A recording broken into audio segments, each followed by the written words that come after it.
Hello hi guys welcome to डीएसवेरा kitchen. आज मु नुआ रेसिपी सहित रेडी अच्छी से स्वीट कॉर्न सैंडविच देखो केमी अच्छी देखिए चलतु।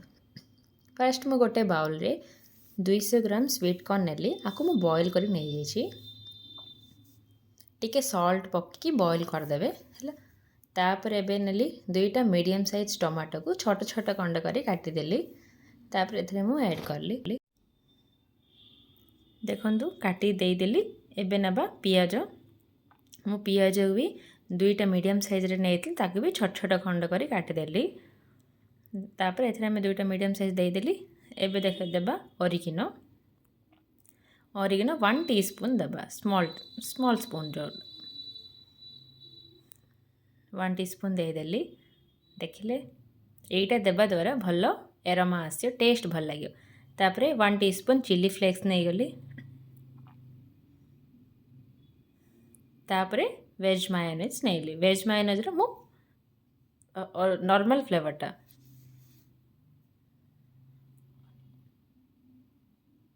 देखंतु मो वेज मायोनेज भी गोटे 2 टेबल स्पून हो गली। माने मायोनेज नेबा द्वारा कौन हो माने आमे जो बाइंडिंग करिया सब जो मिक्स करिया एटा पूरा बाइंड हो रही पारियो। माने जदि से टिके कमे देवे बाइंडिंग कला बेलू असुविधा हे कौन पे स्वीट कॉर्न सब वेटी होता है ना। सो यहाँ देवा द्वारा भल रहा। टमाटो केचप गोटे 1 टीस्पून हो गली। तापर लुण स्वाद हिसाब से देदेची। तापर कंचा लंका गोटे 3टा काटी देदेली छोट छोट खंड। एबे कौन करिया भल भाव मिसईदेवा। देखो एमती भल भाव मिसईदेवे सबू मिसईदेली। एबे चलतु सैंडविच स्टार्ट करिया केमिति करिया। फर्स्ट मु 2टा ब्रेड स्लाइस नेली। एबे स्लाइस को गोटे स्लाइस रे टमाटो केचप देली आ गोटे स्लाइस रे वेज मायोनेज नेउची। तापर आको भल भाबे स्प्रेड कर दबा। आपण हिसाब टेस्ट हिसाब रे आपण टिके ऐड भी कर परिए।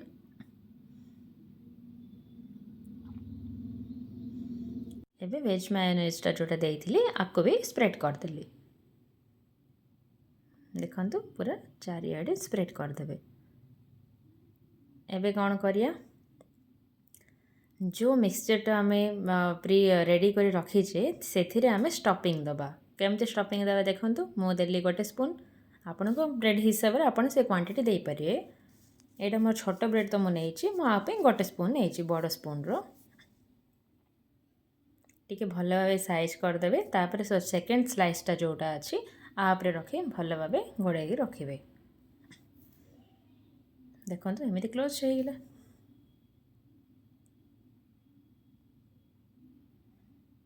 एबे चलतु सैंडविच मेकर रे सैंडविच बनाया। सो सैंडविच स्टफिंग सब रेडी अच्छी। एबे मेकर रे आमे देदेबा सैंडविचटा को ब्रेड स्लाइस सहित देला परे टिके हीट करिया।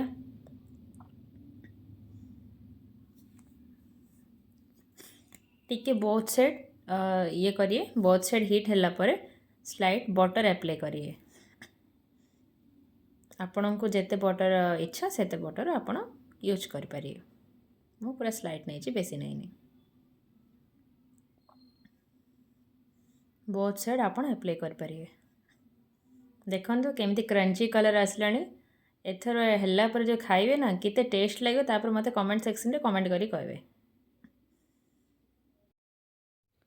चलंतु एबे देखिया मोर crunchy healthy sweet corn sandwich आउ टेस्ट करिए ट्राई करी देखंतु आउ मते कमेंट सेक्शन रे कमेंट जरूरी करिए। आउ न्यू अपडेट्स पे please watch. Thank you for watching.